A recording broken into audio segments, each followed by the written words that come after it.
Hello, bachcho. Let us look into the question. The question is asking us that write the procuring mechanism exhibited by paramecium. So the key concept is about the feeding mechanism that is found in paramecium. That is the animalcule, sleeper animalcule. Let us look into it. जब भी कभी हम feeding mechanism की बात करते हैं तो first of all we'll be understanding the structure and the organs of this paramecium.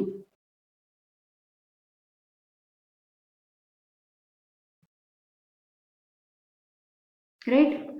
And these are the cilia that is present all over the body.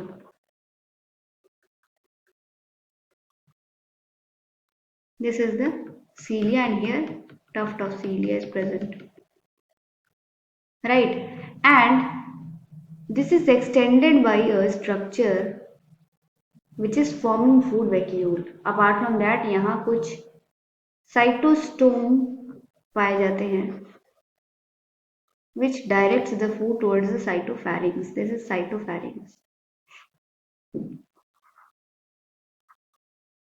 अब जो ये रीजन है इसको हम ओरल ग्रूव कहते हैं. It consist of vestibular region. Apart from that हमें देखने को मिलता है कि यहाँ पे प्रेजेंट है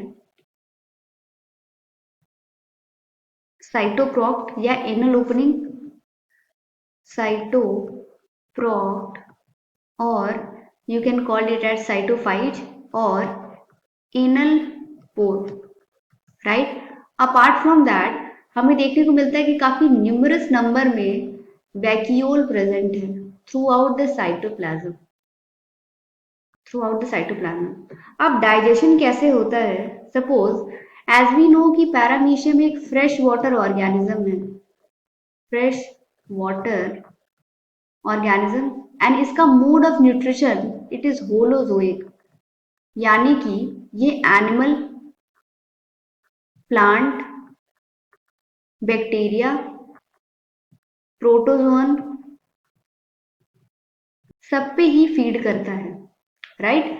तो ये होलोजोइक इन नेचर है. अब सपोज ये water it is floating in the water and जहां पे फूड है paramecium will be reaching there will be vegal particles also. Now what happens, जैसे ही फूड के प्रेजेंस को ये पैरामीशियम सेंस करता है through the neuroneme that is present in this layer in the infraciliary system.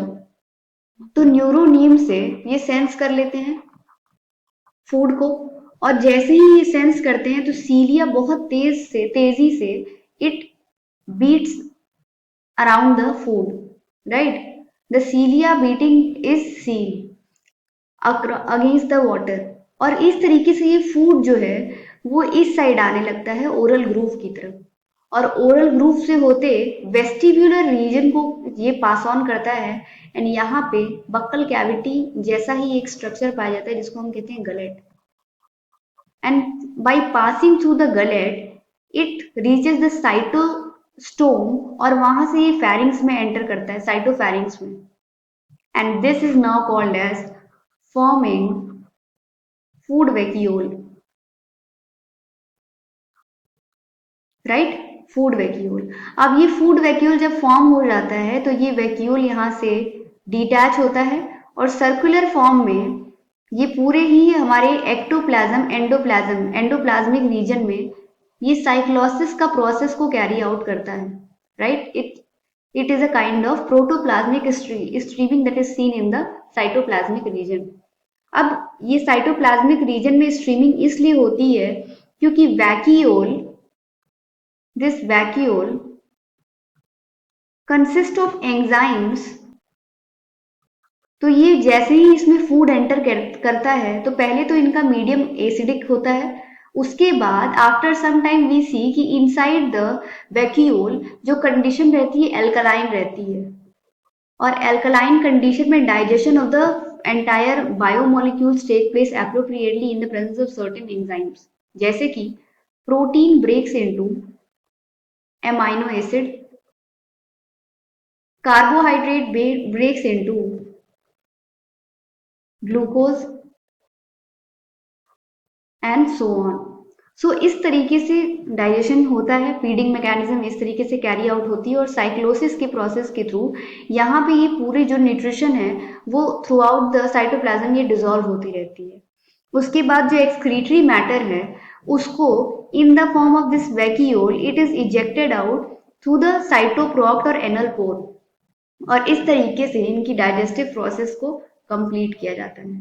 So this is the procuring mechanism exhibited by paramecium. Hope you all understood. All the best.